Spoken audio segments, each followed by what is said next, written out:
Good evening, everyone, and welcome to the October 10th meeting of the Ames Community School District Board of Directors. I will call the meeting to order and entertain a motion to approve the agenda. So moved. Second.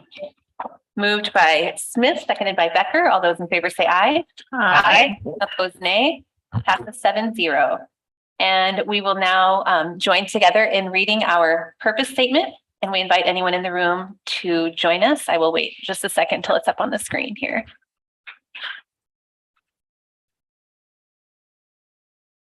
The Ames Community School District commits to equity and access that empowers every individual to reach their full personal and educational potential. Thank you. And the first item on our agenda tonight is public hearing for the new Ames High School project bid issuance number 4. And so if you would like to speak on the new Ames High School project bid issuance number 4, we invite you to come forward.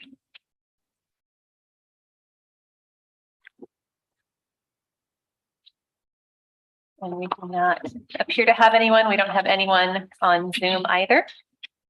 So I will go ahead and close our public hearing for the new Ames High School project bid issuance number 4, and we will move on to our discussion items. Our first discussion item tonight is our board committee update.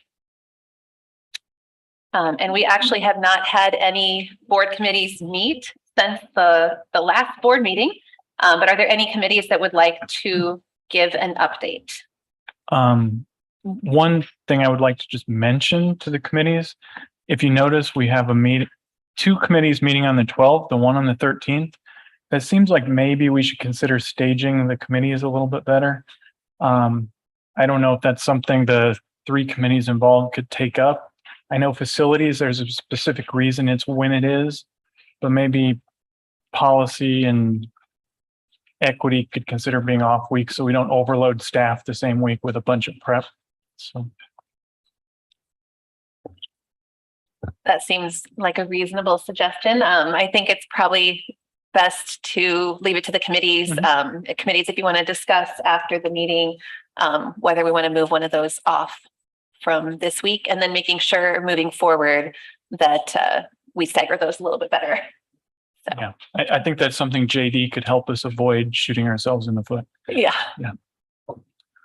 Okay. Any other board committee updates? All right, then we will move on to our policies for discussion.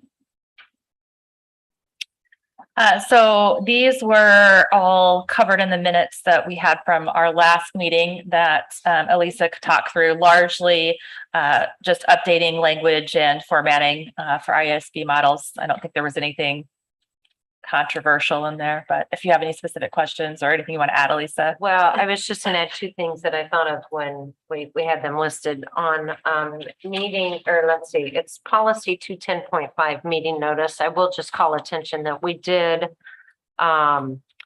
we adjusted the policy so that rather than the recommendation to post the agenda 4 days prior, it's been changed to 3 days. And that's just to reflect the practice that the staff is doing. So it's just to make our policy a little more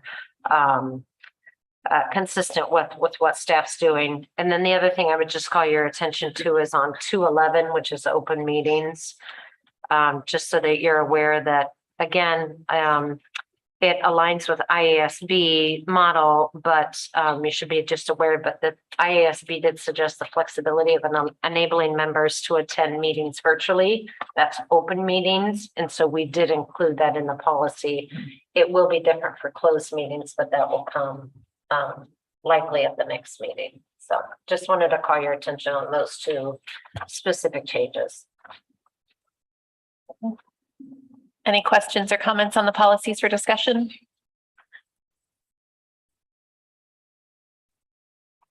Okay, and we do not have anyone signed up to speak under our policies for discussion. So we will move on to the 2022-23 retirement incentives for employees. And we'll turn it over to, is it you, Chris? Well, it would normally be Kristen, but I believe they're still meeting. Oh, So okay. I'd be happy to. I'm very familiar with it. So annually, if we're going to be offering a retirement incentive to employees, it has to be approved annually by the board. This plan is the same as it was last year. It's a minimum age of 55. It's 10 years of consecutive service. It provides a stipend for unused sick leave to go into a employer directed 403B, as well as a stipend for health insurance until Medicare eligible.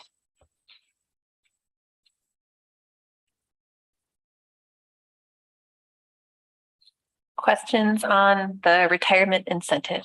Oh, and it's all paid out of the management fund. Some of those stipulations on the age 55 and the Medicare eligible, those are required to be paid out of the management fund. So. Thank you for bringing it to us in October. So those staff members that desire to consider this have ample time to look at it. So appreciate the information. Okay, then we will go ahead and move on to. Actually, I do, I'm sorry. Is it possible? Yeah, Oh, sorry. So is this pretty standard what we're offering? I don't remember what we offered last year. Is it standard for us or For us, yes. For us, it's standard. Okay. This plan has not changed since I've been here. I believe it's been in place for a while. Okay. We did 2 years ago, I believe, maybe it was last year. Yeah, COVID's it's okay. kind of Yeah. raised the stipend for the insurance a little bit. The amount they get per month is not Right. 100% a single. Right. So that was raised like $10 or so a month a year ago or 2 years ago. But other than that, it's the exact same plan. Okay.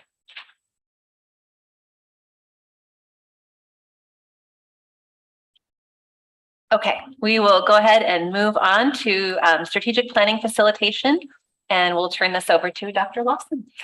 Thank you. So in thinking about ways to move the district forward, one of the things that came to mind for me was the idea of a strategic plan, and having met with Cambridge, who is an organization that's worked with over 1,100 school districts. I decided to engage them to support our team in the strategic planning process. A few of the things that intrigued me about Cambridge was this idea of engaging the broader community. They have a 14-step process that really allows us the opportunity to think about where we are and where we'd like to go. And in a couple of the districts that I spoke to that also leveraged Cambridge as a strategic planning partner, talked about how the organization engaged over 150 of its stakeholders to develop a comprehensive strategic plan to move those districts forward. So I thought it'd be an excellent idea to bring our community together and think about ways to move our district forward through this process. Could you speak a little to the advantages of using someone like Cambridge versus trying to do this in-house? Absolutely. So in terms of, and thank you for that question. So Dr. Hawkins and I talked extensively about engaging in this process with the amount of time that it would take for us to move an effective strategic plan forward.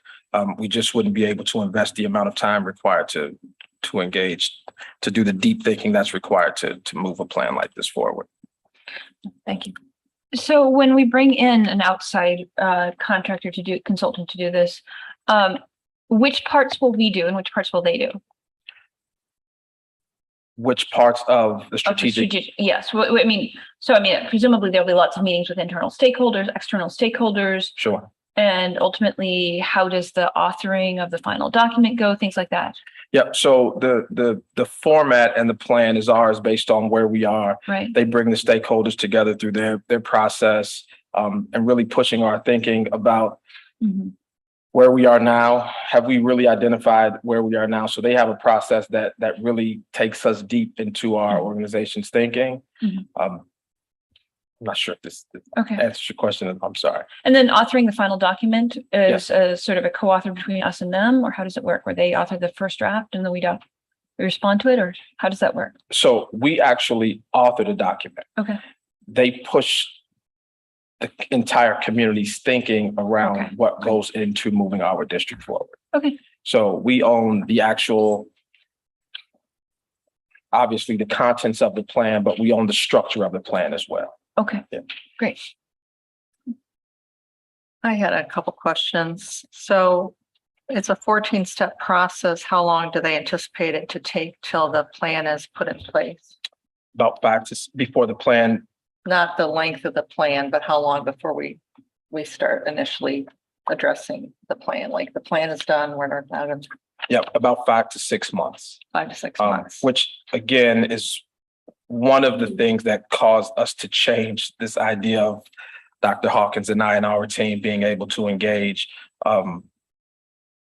If we're going to do this effectively, it's a better idea to engage a partner because again, our team doesn't have the bandwidth to move something like this forward alone. Do they use existing information we have? Because we've consulted already with demographers and we do our panoramic survey. Do they use that information and not collecting additional information? Yeah, they will. So this doesn't scrap what we have already done as a district. Again, it's identifying where we are and what we need to move forward. And last question, I noticed that it said that an employee within the district should be identified to manage the plan. Yes, Would this be a new position or would this be duties added on to a current position? more than likely duties added on to a current position.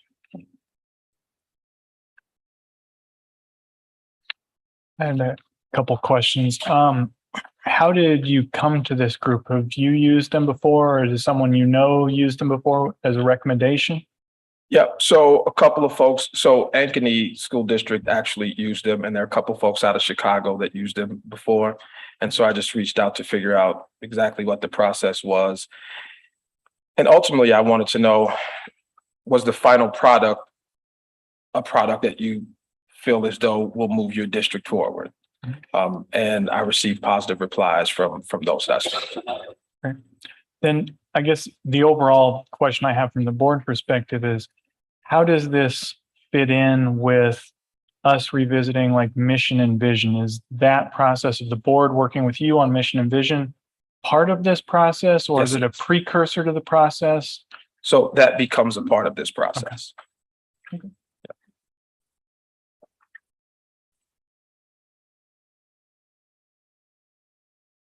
Any other questions? Was there a formal RFP issued?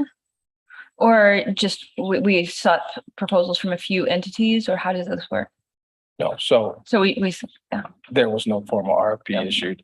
I wasn't aware there. oh, no, this was, would no, I'm have sorry. been or should have been. Yeah, No, I'm sorry. No, there was none that was required. I was just curious how we. No, there's none that was required. Sorry. Can I have one more question just related to where this maybe is for Chris too, where we pay for this sort of services from? It'll be a general fund Okay. cost. Well, I guess I should have said, thank you for doing this. I mean, thank you for pushing forward on it. I know it's a goal we set out for you as a board, and I agree with the concept of using an external firm to help push us in this direction and give us best practices. I think that'll help get a better outcome probably. But I do appreciate the questions earlier about, it's still our plan. It's just having somebody assist us with doing it and getting through it. So thank you. I actually have one more question. I thought I read that it's a typically 5-year plan. And it sounds to me like they stay working with us through the 5 years. Is that right? No, they No. can, so it's a 3 to 5 year plan. Okay, And we have the opportunity to consult with them within that 3 to 5, but they don't engage in the same way that they would initially. okay.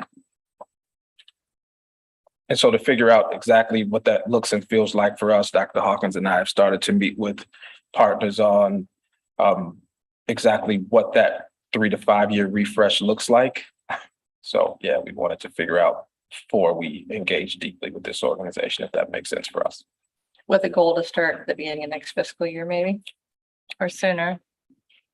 The goal to begin in the strategic, No, just so that you'll have a strategic plan in place by the beginning of the next fiscal year? absolutely.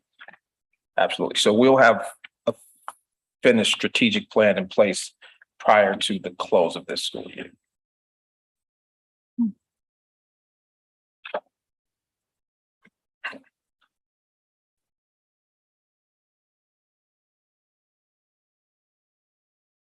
Okay, I think I gave enough wait time. Well, thank you. I would also echo what Alan said, that I think bringing someone in to assist with this process is really wise. Given the time constraints and the fact that we do want to get a strategic plan in place, this seems like a really good way to do that. All right. Moving on to our public forum, I will go ahead and read our statement on public comments. Residents of the district, students attending the district, parents or guardians of students attending the district, and district staff members may address the board about any topic relevant to the district, whether on the current agenda or not. Those who wish to speak must sign up at the beginning of the meeting. Speaker participation is limited to 3 minutes once per item. The views and opinions of citizens addressing the board do not necessarily reflect those of the board, district administration, or staff. Speakers are to remember that Iowa law prohibits the board from discussing specific employees, students, or their performance. Student speakers will state their name and school. Others will state their name and address. And we will begin with Judy Brown.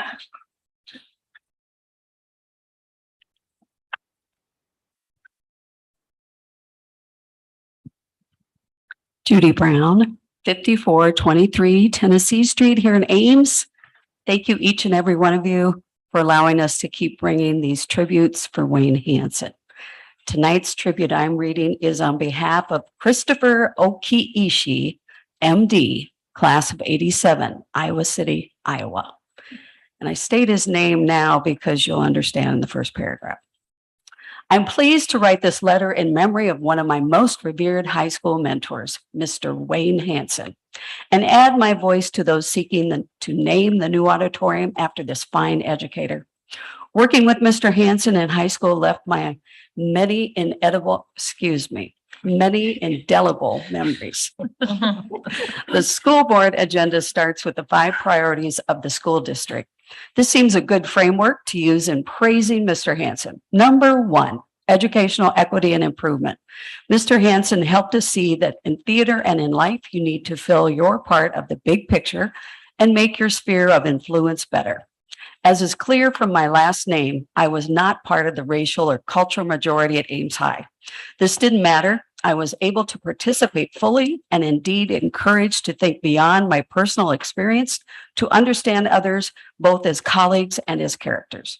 My worldview expanded and I continue to use the lessons he imparted me with myself and my own students.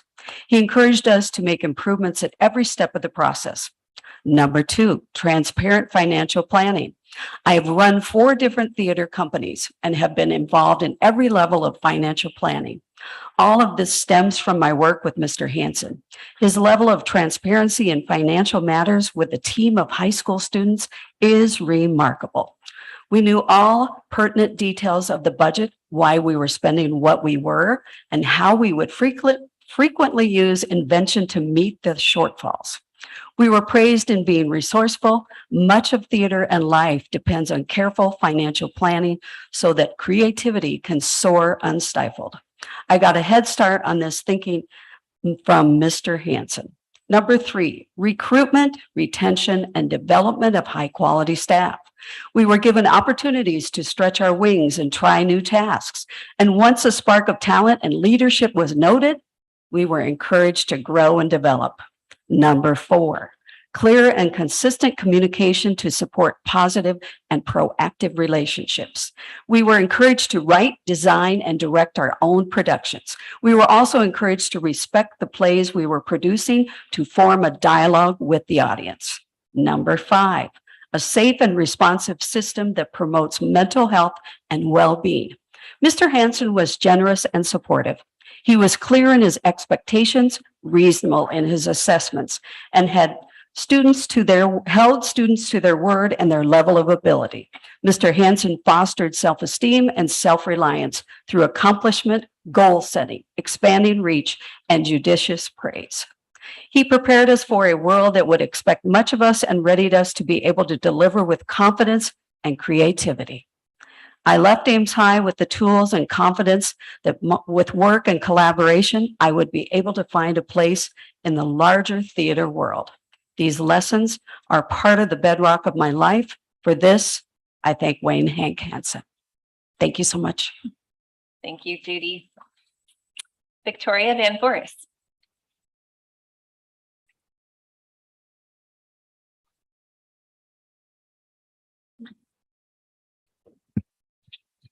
Victoria Van Voris, 110 East 9th Street. I also have another tribute for Wayne Hansen.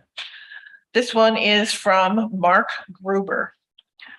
Ames High School will have a new facility this fall, and with a hint of sadness and nostalgia, the old Fine Arts Wing will come down. The Fine Arts Wing still appears a vital space, and the auditorium is in surprisingly good shape. I wonder what Hank might say as AHS turns the page. I trust that one day soon I'll enjoy an AHS show in the new Wayne Hansen Theater. I am a 1979 grad, and those of us who enjoyed our AHS theater experiences with Hank during the 1970s can only now sense the extraordinary privilege we could not recognize in the moment. He asked better of us, and we sometimes surprised ourselves and delivered.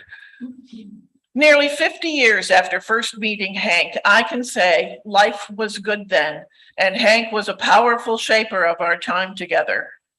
I'll never know what Hank might have done had he not devoted his theater life to teaching teens.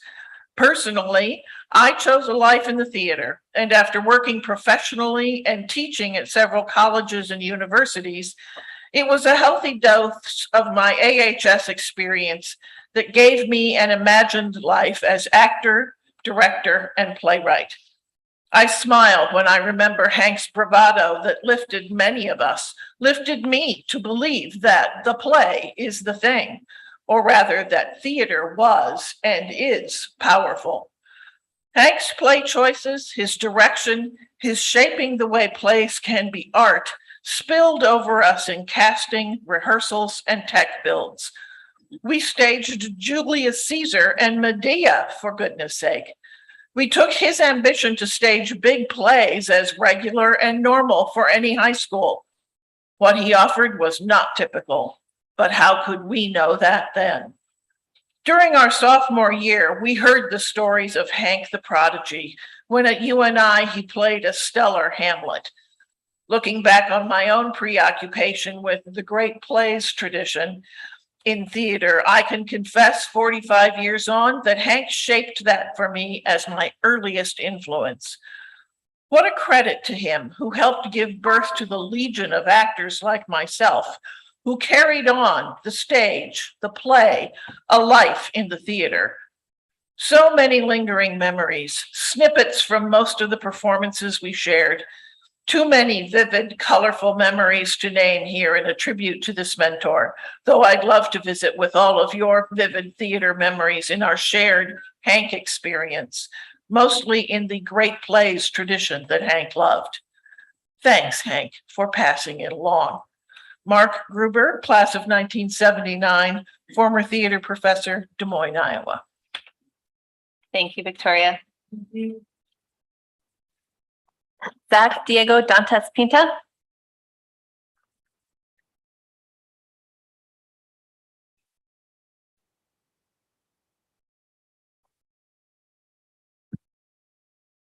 Hi, I am Zach, and I go to Ames High School. I am a senior, and this is a concern I have about the new Ames High building. So at Ames High, we have 3 different types of PE classes. We have weights class, we have move PE, and Pierce PE. And I am in Pierce PE, meaning I am helping students with disability or extra needs. Now, whenever we go to the gym and in the new gym. It's great. We have like the golf course, which is really amazing. I've never seen a school have that. We have a second gym and then the big gym. Now, the problem is this is all in the basement and there's no fire exits down there. And for students in wheelchairs, we cannot do anything to help them other than to carry them upstairs, meaning we would have to take them out of their wheelchair and carry them. And as you can see, I don't have the strength to hold another human being. And there's other wheelchair users who cannot be taken out of their wheelchairs because it can be dangerous, not only for staff, students, but also for them as well. And although we have like 3 different elevators, you can now use elevators during, fire. So we as a whole team in PRSP, we just really don't know what to do. And I just thought it'd be a concern that should be looked into. Thank you, Zach.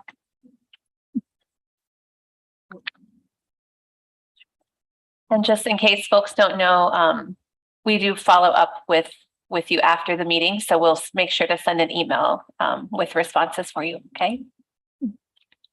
Okay. We do not have anyone else signed up in person or online. So I will move on to our consent agenda and I'll entertain a motion. I move approval of the consent agenda as presented. Second. Moved by Beerbaum, seconded by Winfrey, and Superintendent Lawson gives to the district. Yes, we actually have only one this evening. Very generous donation from the Burke Family Foundation in the amount of $5,000 cash for the benefit of ACSD student services. Awesome, thank you. And it was moved by Beerbaum, seconded by Winfrey to accept the consent items. All those in favor say aye. Aye. Opposed, nay. Passes 7-0. Moving on to our action items. Our first item tonight is our 28E agreements with the Woodward Granger Community School District for the Woodward Academy and Grandwood Consortiums for the 2022-23 school year. I move the board approve the 28E agreements with Woodward Granger Community School District for the Woodward Academy and Grantwood Consortiums for the 22-23 school year.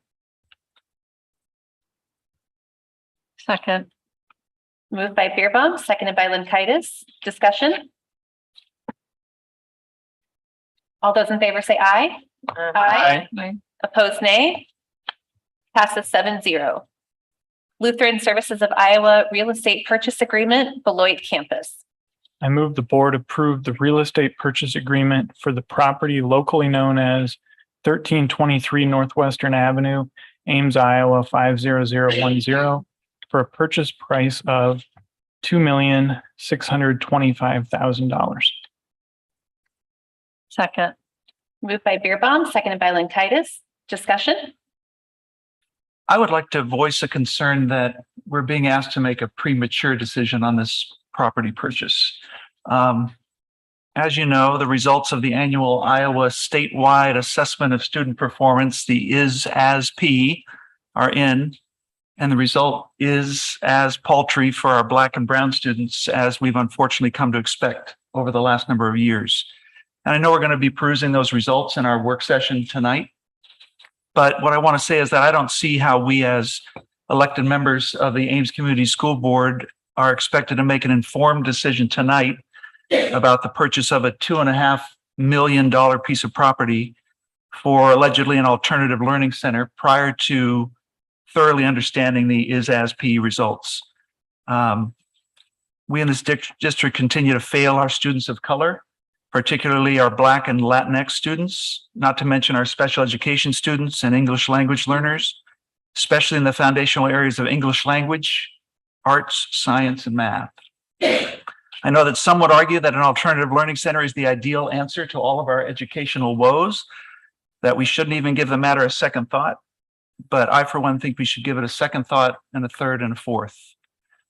Reason along with me for a moment, if you will. If statewide and nationwide dropout rates are higher in alternative schools than they are in regular schools, then what effect are those alternative schools having on the social emotional well-being of our students? Not to mention on their academic performance. For all of our good intentions, is the segregation to an alternative school of what usually turns out to be largely minority students and students from impoverished backgrounds, is there segregation for anyone's good? I know that studies show mixed results from alternative schools, which were purchasing the property allegedly to practice, as I said. If they're done right, they can be a positive force. But the Ames Community School District does not have a good track record of dealing with students of color or students of disabilities. So what makes us think that we can now succeed when we haven't yet figured out why we are currently failing? And finally, some may see the Alternative Learning Center as a safety net for some students. And while I think that it would be a safety net for some of the students, I'm sure that perhaps it could be more of a safety valve for our present school system, a place where we deposit students from our current dysfunctional system without adequately addressing why they and we have failed. I would like to make a motion that we postpone a decision on this property purchase until the next school board meeting, 2 weeks from now on the 24th. At that time, we will have had time to look over these results of the statewide performance results and ask ourselves those questions again. What are we doing wrong?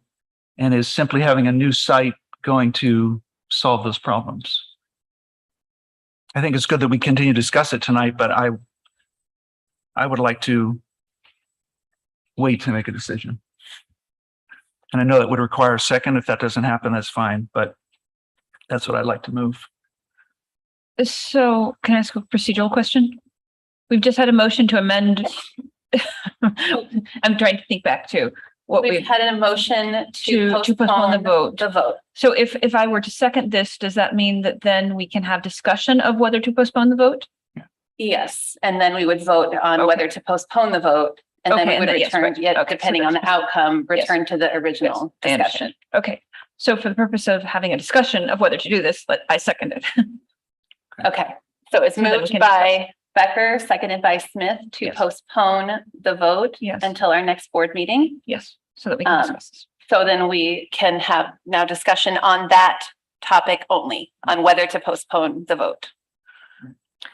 I'll say, I don't think that we necessarily need to postpone the vote because the question has more to do with the programming and the population of students we'd be serving, which we won't have answers to what would happen in that building in detail next week either. I think the concerns will be there next week. Those same concerns I've shared, many of those concerns would still be there next week. So for that reason, I think they're related issues, but not necessarily, I don't think a week changes any, or 2 weeks change anything. And I think we also need to have some discussion about, well, and I think there are other reasons that we need to move more quickly. And I think somebody else could probably speak to that, but. Yeah, I have questions about this. So first is, what evidence would Brett be looking for within 2 weeks that would help him make up his mind? And I think the other question is, how much of a time crunch are we in? Seriously? I mean, I think that there is some urgency on this. I think that Kelly's right. There is some urgency, but my question is, what exactly is our level of urgency? Right. So to answer your question, I don't know exactly what kind of evidence that I'd be looking for. All I know is that we've got these results and they again show dismal failure. Right. And the first line of the abstract summary of this motion is the district is in need of space for alternative educational. So I just want to keep it, Yeah. I'm sorry, make sure that before we return to the original discussion, that we talk about just the postponement. Right, I'm trying discussion. to. I'm just saying, because that's in the quick summary abstract, I'm saying that is the motive for purchasing the property. And so while I don't know what I'm exactly looking for, I think it's irresponsible to not discuss those findings about our educational system when the property purchase is allegedly for that purpose, to expand that or to edify that. I have a question. This, I think, is for Chris. Is there an agreement in place with LSI that has a date by which we need to respond to their potential agreement? I'm not quite sure how to answer that. I don't know that I've ever brought a real estate purchase agreement to the board to a board that it hasn't been approved when it's been presented. Yeah, because So guess the I don't reason- know that we asked LSI that. I think Okay. they just knew tonight was, Because the reason I ask is because unlike most real estate purchases, this is all in public. So they've given us a price in public they're willing to accept. So to me, the urgency seems to be that, well, now there's a price in public that someone else tomorrow could look at that price and say, well, hey, we'll give you 50% more or something like that. So that's why I wondered if we had them under any sort of a binding agreement that if we say yes within X number of days, then they will take our offer. I will say that this was originally scheduled to come to the board at the last regularly scheduled meeting. And because of wanting to keep that meeting concise for the homecoming parade, we did work with LSI that we would delay bringing this for 2 weeks. I do believe your concern is valid. I think they believe that, real estate's always tricky. It's always confidential until to the point where we're at now, where we present something for you for approval or not, then that's when it becomes public. And so I don't know that there was any other way to do that. But if you think of just real estate purchases in general, that's usually once you've made the offer is accepted or not accepted in relatively short time. Okay. And I think to me, that's probably why I would say I would probably vote against this motion in that in my whatever number of years on the board, because I can't keep track of it quite right, like 6 years or so, every time we've asked district staff what they really need to address some things we'll talk about more maybe later, it always comes back to space and flexibility. So to me, the question of what we might learn in 2 weeks isn't completely relevant to the question because in some, we hire staff and we hold staff accountable for all those things in every other building we have in every other place. So I would completely agree that there are things we need to be doing and focusing on. But to me, that's not germane to this specific thing because that's happening in our buildings, in our classrooms every day, every hour. So that's my thought on this motion. And while if it was delayed, it could have the reaction of someone coming in and wanting to make a higher offer, I could see it going just the opposite. That, well, we see that an offer that's been made is not a decision on it hasn't been made. I'll make you X, which is lower, and you do it right away. So I could see it going both ways. Yeah.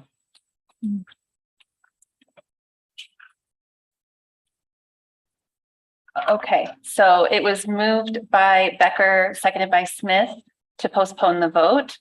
I think just for ease of understanding who votes which way, we'll do a roll call vote for this one. Do you want to do that, Chris? I'm sorry, I don't have my roll call. That's okay. Can I just call? Yeah, you can just call.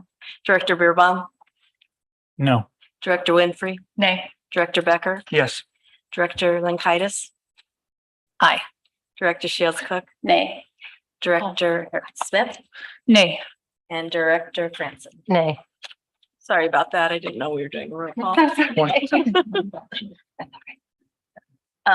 Okay, so then we can return to the discussion of the motion on the table, to which I would like to give Dr. Lawson an opportunity to share his thoughts or perspective on the motion. Thank you. So to begin, I think that education shouldn't be one size fit all.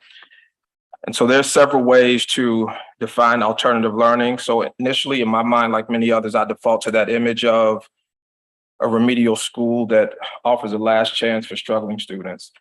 And so I think the purchase of this property supports the district's efforts in providing a comprehensive academic program. It allows us the opportunity to also reimagine what alternative learning looks and feels like for our district. We envision this space being a great option that provides a safe and nurturing environment for children who aren't thriving in the regular program. So the site gives us the potential to create a personalized educational experience tailored to fit the needs of our students.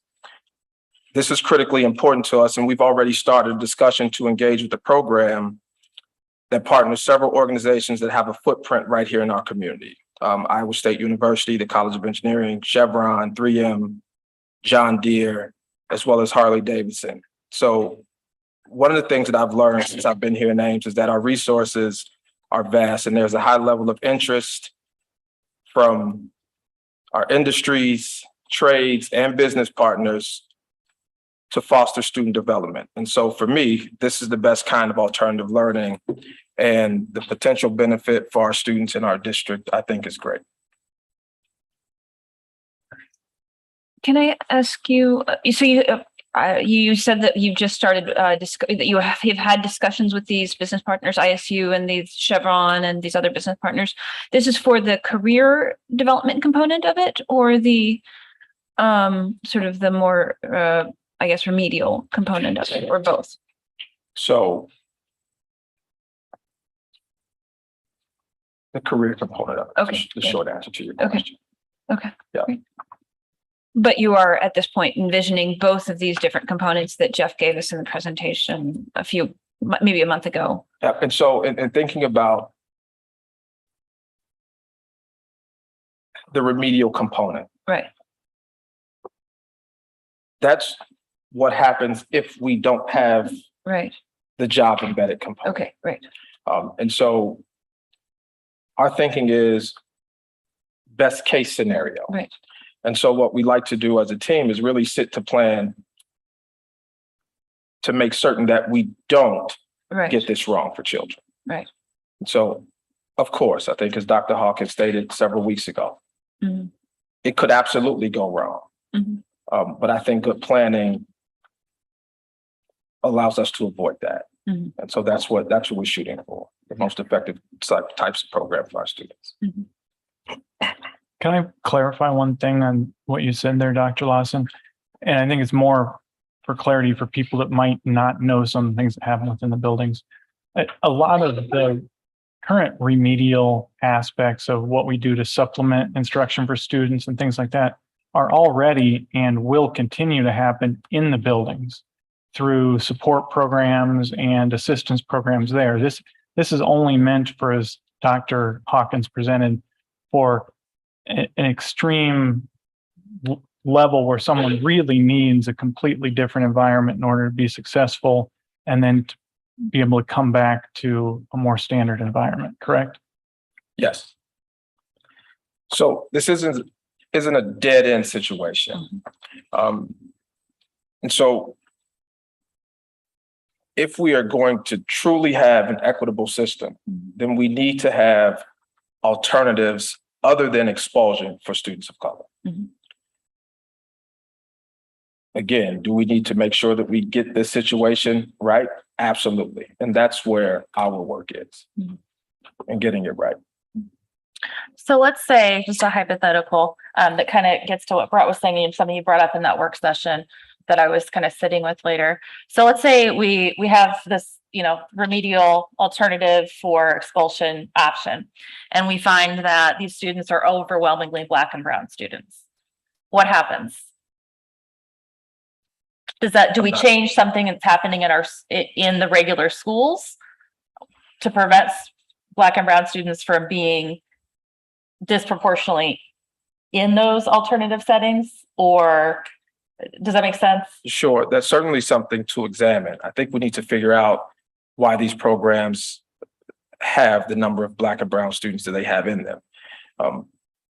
So it requires examination at the gen ed level, at the regular school, right? So again, if the input now, what's happening now would be my question. What are we doing to avoid those types of situations as of right now? And if we're finding that Black and brown students overwhelmingly require the support, then this would meet the need for those students, right? So this isn't necessarily punishment if it's being viewed that way. Well, I guess my question is more, it seems that if you, and was it the West Des Moines one that you looked at the last time?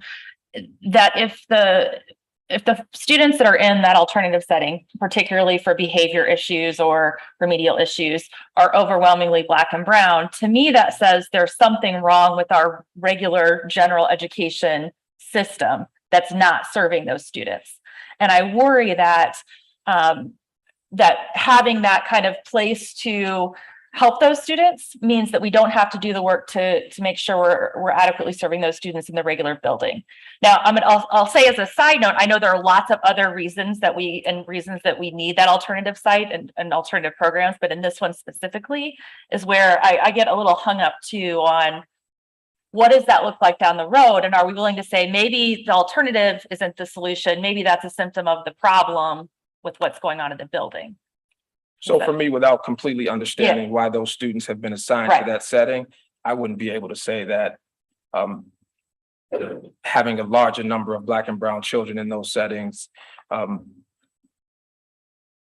isn't the right thing. I mean, I think what I would say is I sat on that same question. I think to reference something Brett said earlier, it isn't a question of are we failing those students? We know we are. We've seen the ISASP data. We've seen the equity audits. Like, to me, I think the key question is something Dr. Lawson said of, do we see this type of support and this type of system as something that is a positive for the students and is helping them? If we do, then it comes back to what Chris said in the work session previously of, are we willing to put our resources where we need to help those students in a positive way? So the thing I was trying to think of a correspondence that we've done in the past, because we've been going after this for a long time, right? Something I was so excited about that we did, I think it was last summer, maybe it was the summer before, that Dr. Jones talked to us about. When we had the summer reading program, we did the summer reading program based upon a needs-based assessment. We didn't say we're going to take 100 kids from across all the schools and split them up based upon some percentages. We said, what 100 kids in the district need reading assistance the most?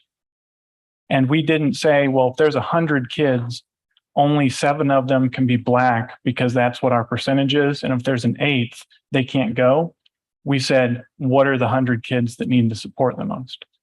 And I think we need to look at these type of resources the same way.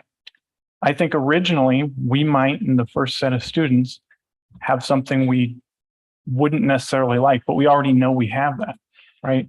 The assistance we're giving in the classrooms and in the school right now is unequal, but that's not a bad thing. That's how we get to equity. We need to help the kids that need it. So I'm going to I think that gets at something I think maybe I'm not saying clearly. There's the students that were already failing, right? That we're saying, look at the current test data and we need to make sure that we help those students get through, right? But if we only say, if our only solution is, well, here's this alternative program, then we just keep failing those students in the regular system, right? And to me, that's just kind of a form of segregation, right? Instead of changing the way we're doing education in a way that is equitable to all, we're saying, well, yeah, it's disproportionately Black and brown students that aren't succeeding in our current structure, send them over there. That's highly problematic to me. Now, I'll say, this is where I think I support purchasing the property, because I think that from the work session, there's lots of other reasons that we need this additional space. But what I'd like to see is continued discussion with the board about what that programming looks like, what the student populations look like. I'd like our equity committee to be very involved in that. I hope that we're able to hire a new director of equity that could help be an important part of making sure that we're looking at the big picture, not just this test data and these students, but what are the trends and what are we doing to change those trends? So that's my final statement. I'll agree with what you said there, and that, yeah, and take the things I'm saying, I think where we will start, but I think what you're getting at is the strategic plan we do, all the equity planning we do, the goals and the outcomes we're trying to reach are to get it so that we don't have the issues we do now. We don't have the ISASP numbers we do now and all that. And I trust that Dr. Lawson and his team are making these recommendations based on their expertise on what the best way to get there is, and that we will be, from our perspective, holding the system accountable through the various committees and the the planning we're doing.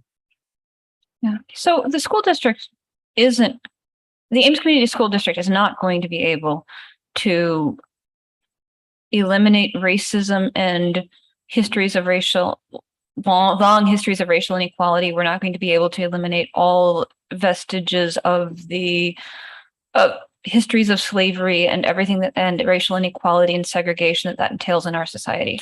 What we can do is the best that we can with the kids who come into the door.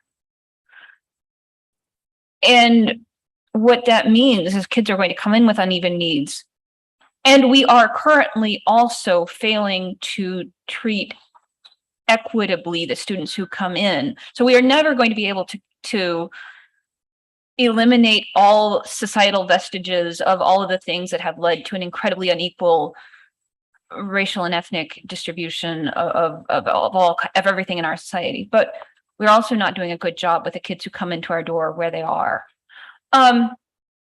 So that puts us in a complicated position where we have to teach the kids who come into the door and the society and in the society that we're given. And in this context, different kids are going to need different things.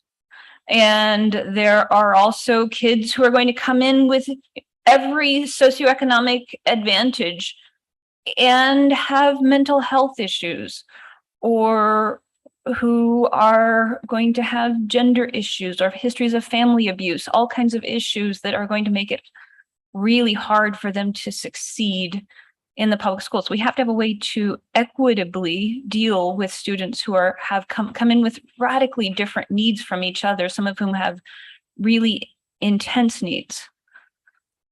So what's persuaded me that I will be voting yes is hearing from Julius that he firmly believes that this is how he thinks we need to deal equitably with these students with radically different needs coming in the door. We hired him with a very clear focus on equity and asked him to lead us, to explain to us what equity means and to help us figure out a path forward. And hearing him at our last work session tell us very clearly that this is what equity means in his vision for the district persuaded me that this is something that I will be voting for. You know, I want to say, first of all, I'm really proud to be part of this board and the way we discuss things in the depth we do. You know, I tend to be generally an optimist, but I also know our tendency as human beings. And I know that one of the models that was given to us at the work session was this school in West Des Moines. I don't have the name right in front of me, but I was dismayed as that was given as a model to us. And yet 60% of the attendants of that school were minority status, 70% were impoverished. And so I know with the best of intentions, we still have the tendency to slough off to want to not deal with the problems that we haven't dealt with in this school district up to this point. And it'll be too easy to say we've got this great new facility now, and I'm concerned that we're not addressing the problem in front of us, but this would be an easy excuse. I'm not doubting our intentions. I'm not doubting Dr. Lawson's intentions or Dr. Hawkins' intentions at all. But we always say we want to do better, and then we don't. I think, our job as a board, it's kind of related to what Amy Erica said, is we see how this program goes. We'll hold you accountable. If this looks like the worst case scenario, then that's part of the accountability process and what we'll be hoping doesn't happen, but help you to hopefully make sure that doesn't happen. And Brett, just to share, for me as a board member, my expectation is both, right? Both of the things that you said. And I do see our staff working constantly, even when they bring us curriculum, like they're always trying to look at that equity piece and what can we do to improve the outcomes. for students of color, students on IEP and 504, students in poverty. All of those things are steps that they're taking to try to improve the outcomes. And at the same time, we have students who we have already failed, right? And leaving them in an environment that they're not able to be successful in, that it's painful for them to be in that environment. And maybe to the point that they're not going to go anymore. Like, we've failed them already, and I don't want to continue failing them by making them be in that environment. So I think it has to be a balance of the things that you said. I'm also concerned about what are all the things that led up to that, right? And what can we do differently for the students who aren't yet at this point, but also how can we serve the students who are at this point? Concern I have is that we're asking the students to, in effect, solve the problem that we have failed to solve. I don't see how this is asking students to solve the problem if the district is providing more resources to try to solve problems. I also don't, I mean, at some point you said this is taking the easy way out, and I don't see that this is taking an easy way out if it's actually investing more resources and energy and time into specific students.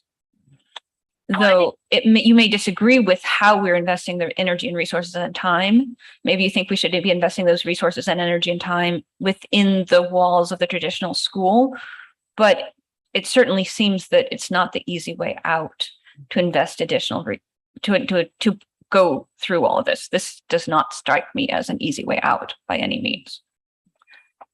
I think one thing I just want to say too, towards a lot of this is a property purchase. Mhm. It's a piece of property to give the district flexibility.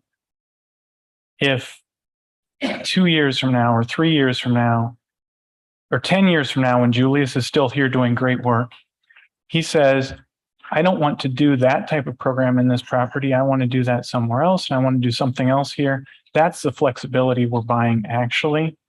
I mean, whether we buy this property or not, we have asked Julius to help these students. They're going to be helped in some way, in some place that staff is going to determine. What we're giving them now is something we've heard from staff for years and years, is to have a different level of flexibility for some types of needs that they want to use and how they do the things we're asking them to. That could change. I expect it will change. We've engaged deeply with the high school administrators over the last several weeks about the number of students who require support within those four walls. And there are students who desperately need support that are being failed right now, that are not successful in the regular setting. And so these students, and I don't remember the exact number, but I want to say that I was given about 140. Sorry, The number of students who are requiring support in a different setting right now. It was approximately one. That we would have at a facility other than one of our schools. Yes. Sorry. It's on the table. Oh. I don't remember the number, I'm sorry. Well, that really depends. Part of our conversation in our work session was about students who'd previously dropped out or previously had not graduated that weren't re-engaging. If we consider those students, yes, we're really close to the 140.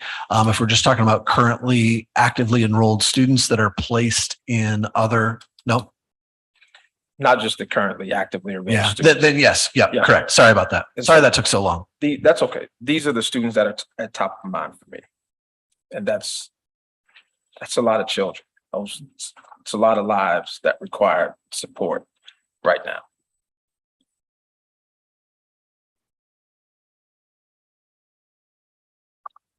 I used to feel very similar to you, but life has shown me that there are kids who need these other opportunities so they can succeed. And one thing I've learned as I've gracefully aged is that we can't rest on failures of the past. We have to think about how we can improve our future. And I think that we can look at all the failures in previous programs such as these and overcome them. I really do believe that we can, so that we can meet the needs of the kids who really need it, so they can feel successful and be successful.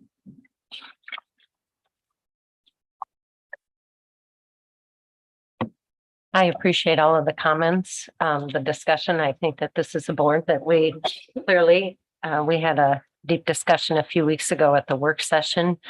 I appreciate Director Smith's eloquent remarks on how you, in hearing Dr. Lawson's comments, I too was very struck by those.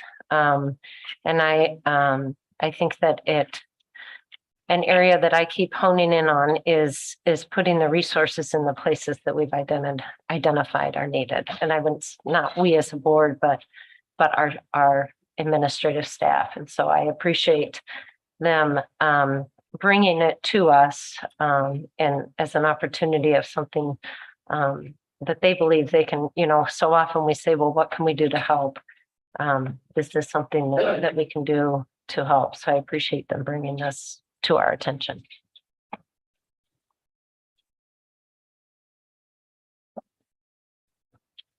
Okay, it was moved by Beerbum, seconded by Titus to approve the real estate purchase agreement for the property locally known as 1323 Northwestern Avenue, Ames, Iowa 50010 for a purchase price of $2,625,000. All those in favor say aye.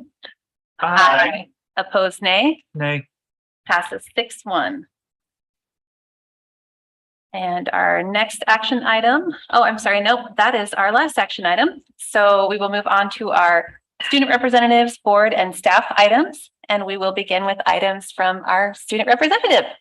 I don't think there's any items at this time. Okay. There was a form passed around the student body, I believe, but I don't have access to that yet. So I'll let you know as soon as I get to that. But personal observation, it would be great if we had an electrician at the new building who could fix the automatic doors. Those are currently all out of order. So it's been a little hard with the crutches. So Okay. that would be. Thank you. Oh, I bet it has. Thank you. All right. Items from the board. I did not note anything under requests for staff this evening. No? Okay. Other items from the board. I just want to say I had the opportunity was that Friday, to visit fellows with Superintendent Lawson. And it was a great opportunity to see what's going on there, what their strengths are and some challenges. But I also kind of want to give a shout out to Principal Cole and Ms. Ritchie, who's their instructional coach, with some of the work they were doing, some creative ways they had come up with to really utilize all their staff to meet students' needs and put interventions where they needed them. It was very impressive and looked like there were some good ideas happening that, hopefully will get shared throughout the district. And yeah, it was awesome. I think one thing I'd observed from some of the discussions we had tonight, kind of a request I might have to Dr. Lawson to think about. Given the discussion we had of when we're going to be doing the strategic planning and also that, we might be moving forward with this new alternative programming. I think in the gap between there, understanding a little bit of the rhythm of reporting we would expect Dr. Lawson to do to allow us to have some of the oversight we were just talking about. I know we had talked about in the past, that'll probably come out of strategic planning, but it's going to be a while before that's there. So, like quarterly or 2 times a year kind of updates on some of these key items that are of interest. Maybe that's something we could talk about in the work session in the future if Dr. Lawson wanted to propose, here are the few big ticket items I know people care about, and this is how we'll be talking about them going forward. Just kind of laying that out so we have an expectation. The accountability piece. Great point. I would say that with that, it would be helpful and I bet Dr. Lawson's already thinking about this anyway, but just helpful to have some discussion and explanation for us of what numbers we should be focusing on and how we should be thinking about them. Because there's a whole bunch of numbers, but which ones should we care about and how should we evaluate them is critical. And I'll roll that back even a little bit before or at least those numbers of, we talked in the work session about all the kind of ideas for using the space, assuming we get the space. I'd love to see just a presentation on kind of what we're doing with it as those things start kind of unfolding.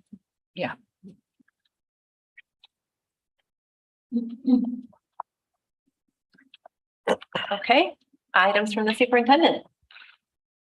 Yes, just one. I'm pleased to announce that we have developed a committee, the naming committee, for the auditorium over at the high school. We have identified, 8 committee members, which includes 2 Ames Community School District administrators, 2 current students, 3 members of the community, and 1 district staff member. So at this point, we've polled members and have had some scheduling conflicts that have prevented the meeting from happening prior to now. Currently, there are a couple of outstanding respondents, and once those folks chime in, then we will have scheduled meeting dates moving forward on the committee. And that's for the naming of the auditorium, I think I said. The auditorium that may or may not be the Wayne Hanson auditorium. How many meetings, how is this process going to work again? I know you've explained this in the past, but. Yeah, so we'll engage those folks in a series of meetings to determine or make a recommendation for me to bring to the board as it relates to the naming. But the committee will, I think there are 4 or 5 meetings scheduled. Okay. And during those 4 or 5 meetings, they'll have discussions about the high school. The auditorium. To be or not to be the Wayne Hanson Auditorium. Right. But in terms of naming facilities and spaces throughout the district, what is the process protocol? What does that look like? Right. So moving forward, as folks apply to have spaces and facilities named, what does that look like? So a more streamlined process for the district around that. Okay. Will they have public meetings? Will this committee, we have a lot of community interest in this, in the name of the auditorium. Will there be opportunity for those community members to speak to this committee or not? So that's a great question. We can certainly have that happen. My feeling would be that has already happened with the application and all of the letters and everything. So I don't know that it's necessary. But the committee could also decide whether they felt like they needed additional input or if they have what they need. Okay. I think we've had a committee like that before where what it was the committee had their private discussions and deliberations, and then there was some sort of session or forum where they had some community input, kind of a balance between those two. So if they did determine they wanted it, that might be a mechanism to do it. Would the committee consider things other than naming buildings or rooms, such as a wall of honor? Yes, that's to be discussed during this committee as well. So they'll have 4 or 5 meetings, which means that sometime in the spring there would be a recommendation probably? Or, do you have a sense of a timeline? I don't at this time. Okay. Yeah. And so one of the things that we talked about was maybe not an everything approach, thinking about actually naming a facility, but what's the next best thing in absence of having. So is there a sort of hall of honor, wall of honor? So what's next? Or plaques maybe outside of spaces, but these are things that the committee will discuss and bring back to us. Great, thank you. All right, then our next item would be our board planning calendar. We do have a regular meeting scheduled on October 24th. And it'll be a 6:30 meeting, so there's not currently a work session scheduled for that evening. Anything on the board planning calendar? Okay, then we will take a 5-minute recess and we'll move into our work session, and we will be ending our live broadcast at this time.